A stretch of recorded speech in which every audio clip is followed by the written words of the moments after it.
Mel Fardo sa wakas nagsalita na. May mensahe kay Christian Araneta pagkatapos na pinayuko at nabigo na mako ang bakanting International Boxing Federation Light Flyweight World Title kontra yan sa taga-Thailand na si Tanungsak Simsri. Right left combination by Simsri, big left! Carl James Martinez ba nagpakitang gila sa harapan mismo ng the only 8 Division World Champion na si Manny Pacquiao.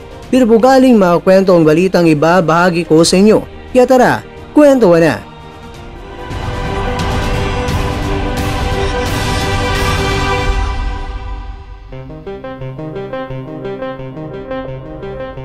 Ganito ang naging mensahe ni Fardo kay Araneta pagkatapos na nabigo sa kanyang bakbakan kontra yan kay Simsri. Ayon kay Fardo, ay still a huge congrats to Christian Araneta. Ang laban na ito ay hindi nagdi-define kung sino ka. Bagkus ay nagpapalakas lamang ito sa apoy para sa iyong pagbabalik. Dapat mong malaman na ito ay isang kabanata lamang, hindi ang katapusan ng iyong kwento. At sa huli, sinabi niya na muli silang babangon ng mas malakas kaysa sa dati.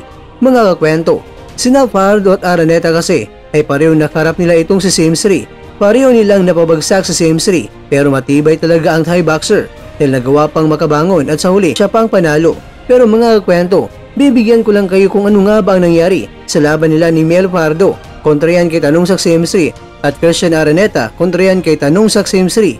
Well mga kakwento, ang mundo ng boxing kasi ay hindi lamang isang laban ng pisikal na lakas, kundi isa ring sining na estratehiya, disiplina at mental na tibay sa dalawang laban na magkasunod na kinasangkutan ni Simsri, una kay Fardo at ikalawa naman kay Araneta.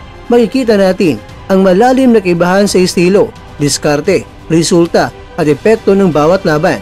Unang tatalakayin natin ay naging laban ni Fardo kontra yan kay Simsri, isang laban na ginanap sa Japan noong 2024. Si Fardo ay kilala sa kanyang matinding lakas, explosiveness at agresibong estilo ng pagpaglaban. Sa laban na iyon ay mabilis ang pinatunayan ang kanyang reputasyon ng pabagsakin niya si Simsri sa round 10. Sa kabila ng malupit na pagkatumba sa round 10, si Simsri ay misko pa rin na unanimous decision win laban niyan sa hard-swinging Filipino na si Mel Fardo.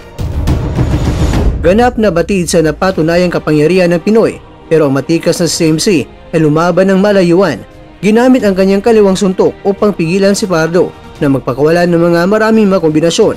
Sa ika-10 round mga kwento ay nagawa na nga ni Fardo na nagpabago sa isang takbo ng kanilang laban sa pamamagitan ng pagkalabit ng isang overhead shot na ikinatumba ng Thai.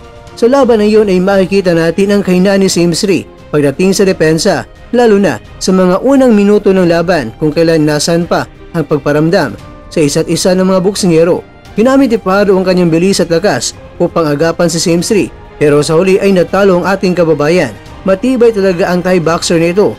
Ilagay mo man sa hukay ay aba, babangon talaga. Samantala, pagdating sa laban naman ni Araneta kontra kay Simsri na ginanap kamakailan lang sa Japan, ang laban ay mas dikit at mas teknikal. Si Araneta ay isa ring knockout artist, ngunit kilala na pasensyoso at matalinong approach. Hindi gaya ng laban ni Fardo na mabilis ang takbo. Ang laban kay Araneta ay nagpapakita rin na matinding pagsubok para kay Simsri. Ang laban ni Araneta at Simsri ay umabot ng full 12 rounds at dito ay mas naipakita ni Simsri ang kanyang improvements bilang isang boksingero. Mas mahusay ang kanyang head movement, footwork at stamina. Sa laban na ito, ipinakita ni Araneta ang kanyang tactical brilliance. Magaling siyang gumamit ng jabs upang kontrolin ang distansya at pinipili ng tamang oras upang umatake. Sa round 3, flash knockdown agad ang nangyari. Nasabi ko nga doon na ayan na, and the new. Kaya lang, matibay. Naka-recover pa. The new nga, pero taga Thailand. Sa kabuuan mga kwento, ang dalawang laban na ito ay nagpapakita ng dalawa nating makababayan ay mga matibay at hindi rin basta-basta ng mga boksingero kaya hindi nagawa ni Simsri na pinalik sila sa lona. Kahit knockout artist itong si Simsri pero nanalo siya sa pamamagitan ng puntos. Kaya lang, siya pa rin ang panalo. Pero alam naman natin mga kwento na maraming mga aral ang natutunan ng ating mga mandirigma at alam natin na kaya nilang punan kung saan sila nagkulang. Kaya naman, bounce back stronger mga kababayan.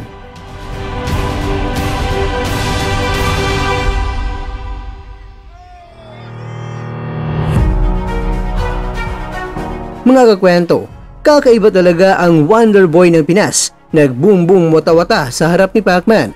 Sa laki ng area ay aba, papunta pa talaga siya kay Pacman ah. Wow naman, sobrang bilis ni Wonder Boy.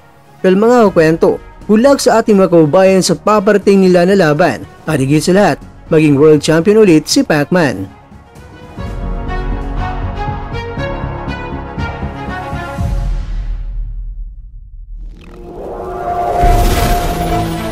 At dyan, nagtatapos ang ating kwento.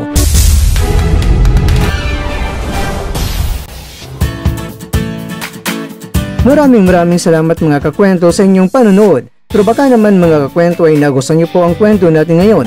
Baka pwede niyo po akong mabigyan dyan ng like, subscribe at pa-click na rin sa bell button.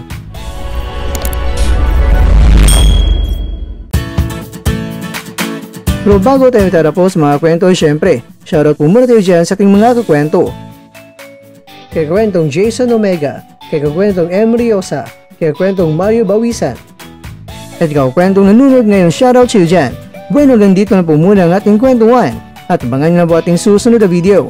At dito na po yan sa isang channel na kung saan maaring ito'y mga kwentong di pa na kwento sa inyo.